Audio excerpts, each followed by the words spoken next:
Hey, welcome back to the Secret Underground Lair. Today on our Julia table we're going to be putting on the hinges for the doors and applying the stain. This again will be a two-part stain, a white base followed by some chestnut. Hope you enjoy.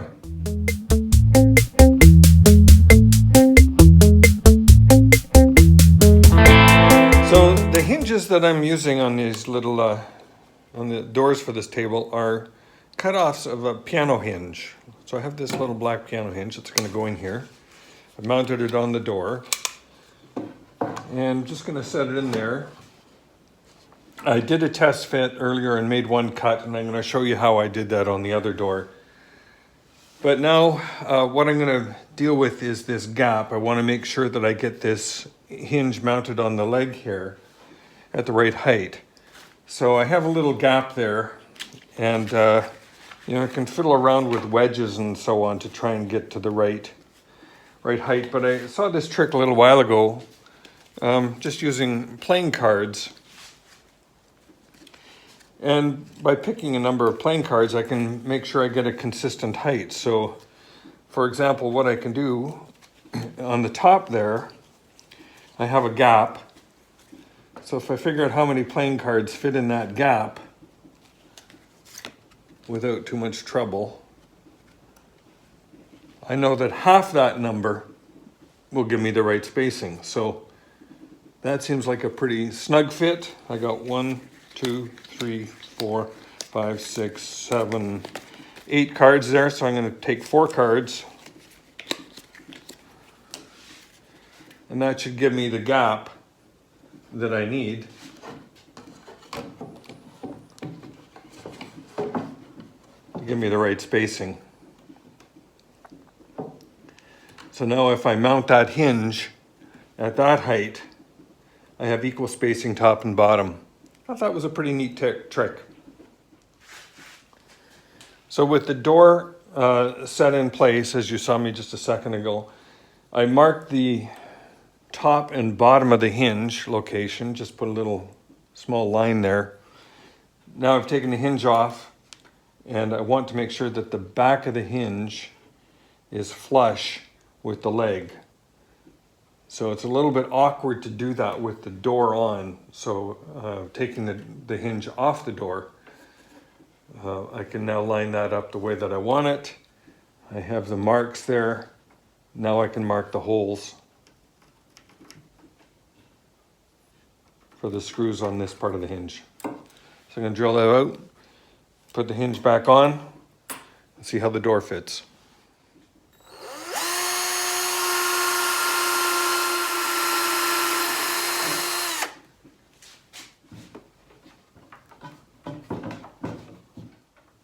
These hinges will be on and off a few times during the course of this build. I'll take them off, of course, to do the staining and finishing.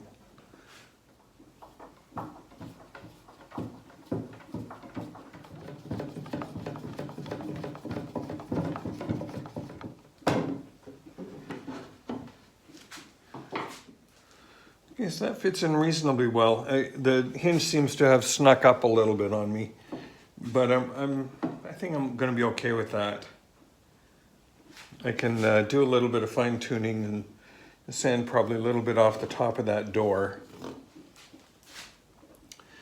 because the fit down here is going to be very good. Just a little bit tight there. The other thing about these little hinges is they do have play to them. So you can see that wiggling. So what I'll be doing, I'm going to take the hinge off and just crimping up the joint here a little bit, the hinge part. Just kind of tapping it with the hammer to tighten it up on the pin. And that should get rid of some of that slop. Won't get rid of it all, but it'll get rid of, hopefully, enough. So I'm just going to do a little bit of adjustment on the door here. There's not quite even, and I want it to come in just a little bit tighter than it is. It's very close, but not quite enough. So I'm just going to take a little bit off there.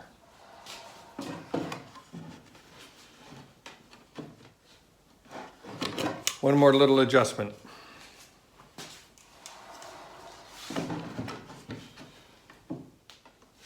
Okay, I think that's where we wanted to put the door back on. Let's see what it looks like. I made a little bit of an adjustment here.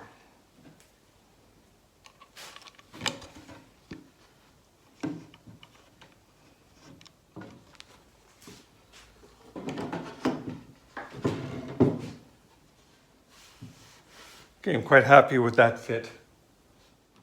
So the thing I want to adjust now is the play in that hinge. That's got just a little bit too much, so I'll try and tighten that up a bit. But the door itself fits very well. So I like the way that that comes together. It is pretty close to flush with that, with the leg. I have a nice little gap right there, which is what I want. Goes around here beautifully. The gap is reasonably consistent. There are inconsistencies, of course, even with the top and with the bottom, but overall I'm okay with that. So just to kind of show you what I'm doing to trim off a little bit off the edge of the door to account for the hinge. I have a piece mounted onto my fence to extend the fence a little bit higher and give me an edge to which I can clamp the door. So I kind of line the door up to where I want to make that cut, which is going to be about there. And then I'll just clamp the door onto this fence, this new, a new miter, extended miter fence.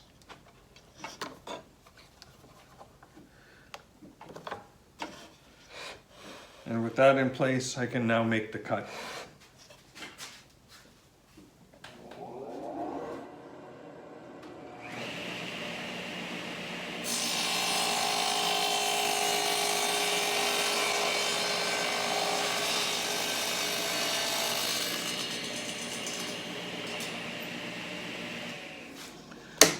All I'm taking off there is 1/8 of an inch, which is about the width of the hinge, the thickness of the hinge. So now I can mount the hinge onto this edge of the door, put that on and do a first fit. So to mount this hinge onto the door, what I'm doing is I'm just going by feel to make sure that the back edge of the hinge is flush with the edge of the door, holding it in place and then marking the holes. Now I can drill those holes and put the screws in.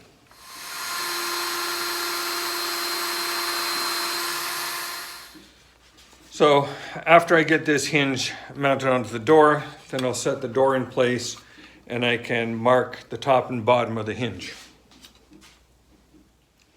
So I'm just using our playing card trick to figure out how high up I want to put that. So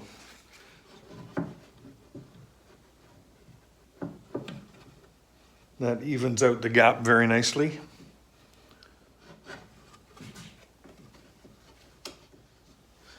I can mark where that hinge is going to sit.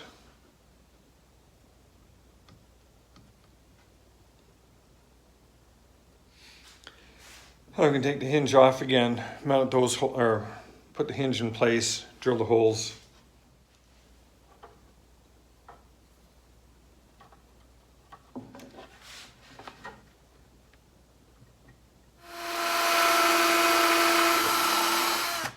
Okay, holes drilled. I'm just going to make the adjustment to this edge and I'll be right back. All right, got that door mounted.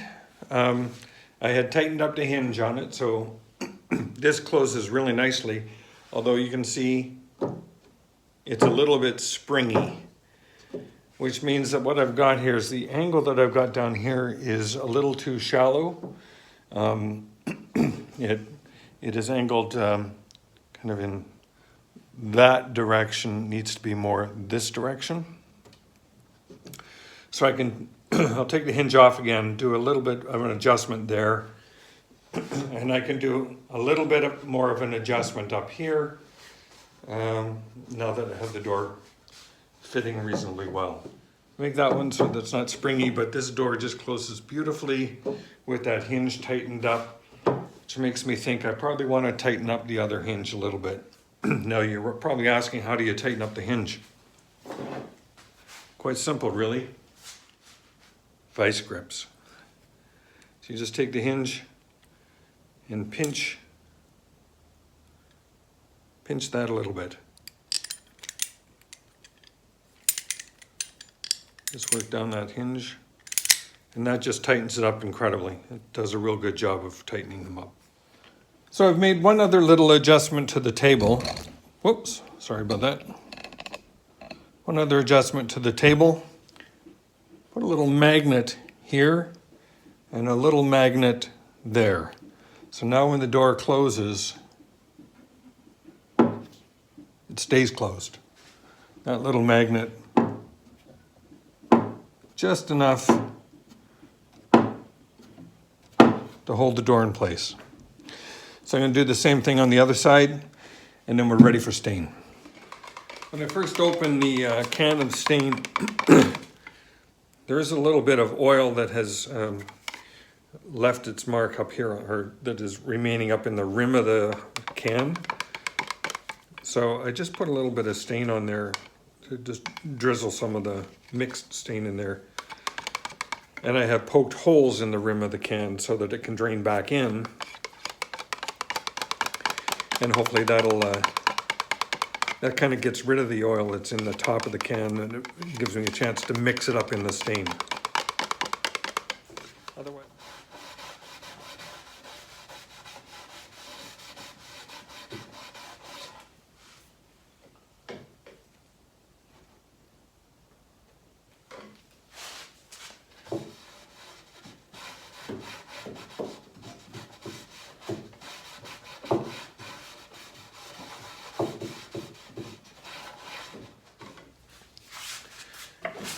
and for this whitewash, this is going on pretty lightly, so I'm not trying to get a real dark or heavy penetration of the white. I'll do a little bit, I think a little bit darker on the doors.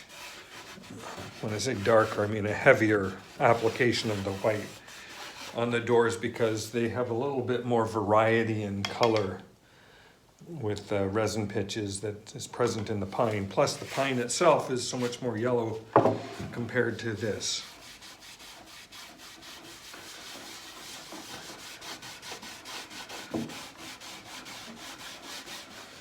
And I'm just continuing to rub that to even things out a little bit as much as possible.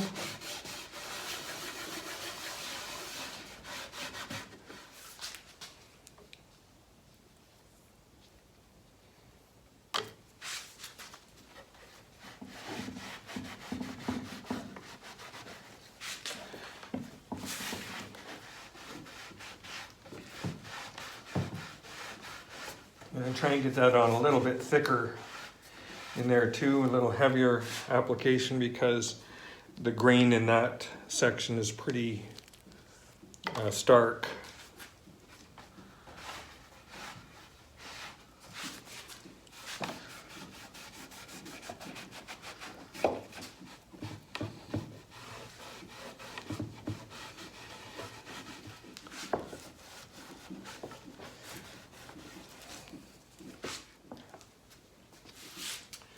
Okay, that's our table proper done.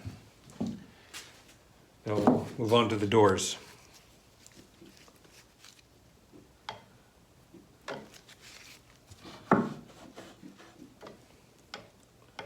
This is going to be a little trickier to try and get in there, get into all the cracks, the valleys rather.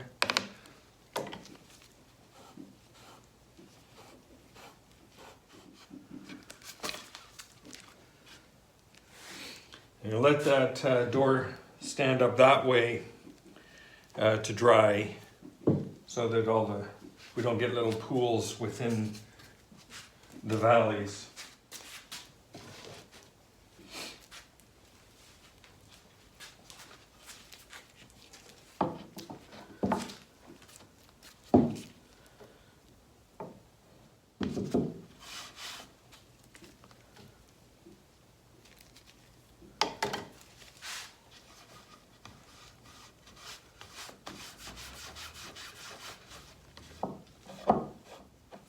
All right, whitewash done.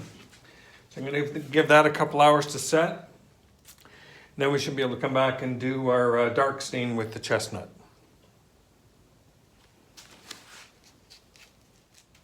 Even with gloves, I get stain on my fingers. But that's what WD-40 is for.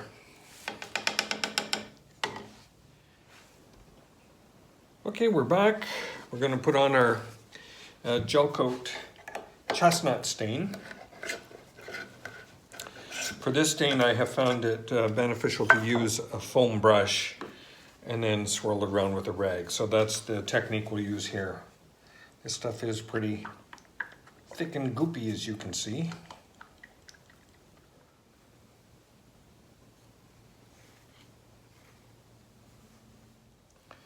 I found what's really useful with the foam brush is that I can get the stain into these little pores left by the beetles that were active in this elm wood, so it works out pretty nicely for that.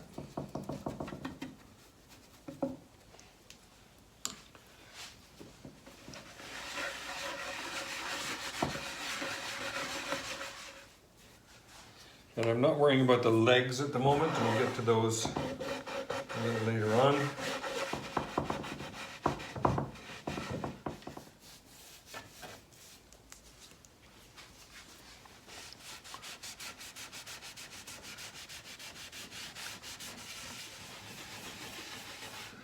And I think I'm going to flip it up a little bit on its edge here, front edge.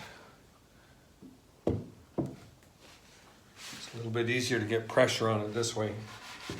I'm going to put just a little bit more on the very edge of the top here, just to darken that up just a little bit.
All right, we're going to call that stained.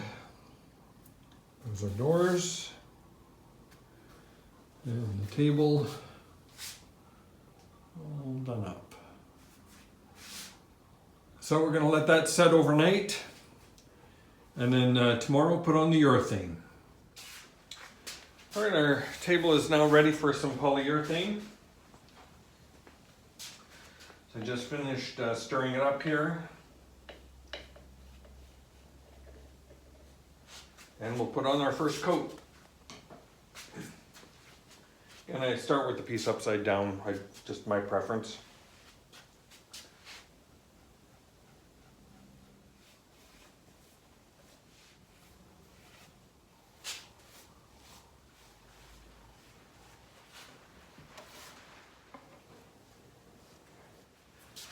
All right, we got our first coat on all the undersides complete.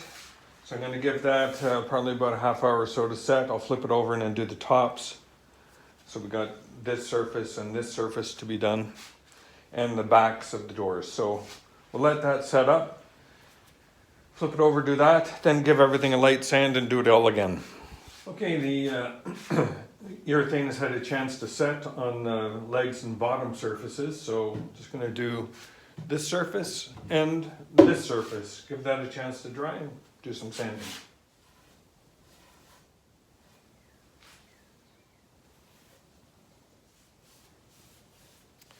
All right, so that's the top of the cabinet done, and also put on first coat completely on the doors. So I'm going to give that a chance to set, come back with 220 grit, put on the final coat. The table is, your things had a chance to dry, so I'm just going to run over it with some 220 sandpaper, quick light sand, and then we'll get the second coat on all these surfaces.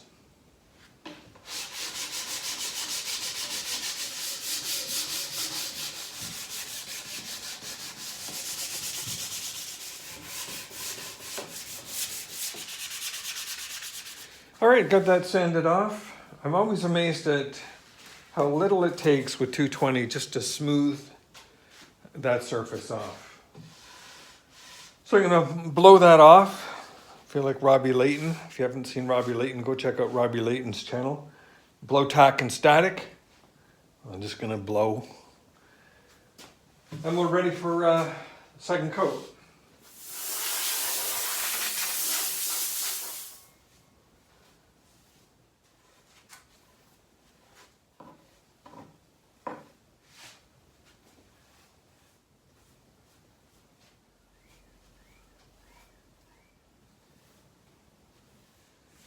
Okay, finish complete. I'm going to give that a chance to dry up, put the hinges back on, then attach the knobs, and we have a done table. All right, the table is all finished. I mean, all the finish is done. So I'm just going to put the hinges back on the door and then drill some holes for knobs.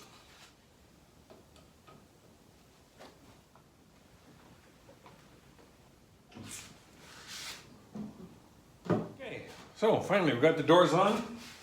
Now we'll just find a position to put the knobs. Probably go on the third bead.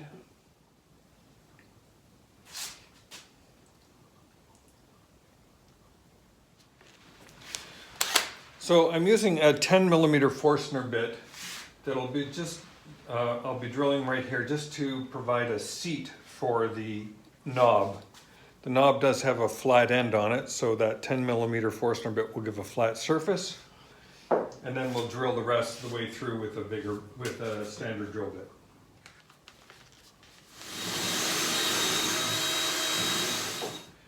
I'm going to put the Forstner bit on the back of the door as well, simply because that is a curved surface. And the screw head is a very flat pan, so I kind of want to have a better seat for that.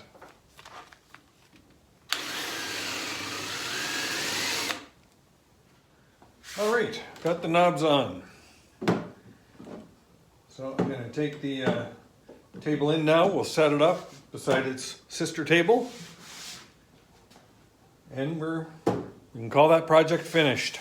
So here's our little new Julia table, right beside her sister, the original. So the difference between the two, the new table is just slightly taller, about an inch. The beading is a little wider, and the legs are tapered as opposed to straight. Other than that, they're pretty much the same. Quite happy with the result. Doors nice, open and close. Oh, this table also has little magnets in it. Keep the doors closed. Well, thank you very much everyone for watching. Please like and subscribe. On to the next project.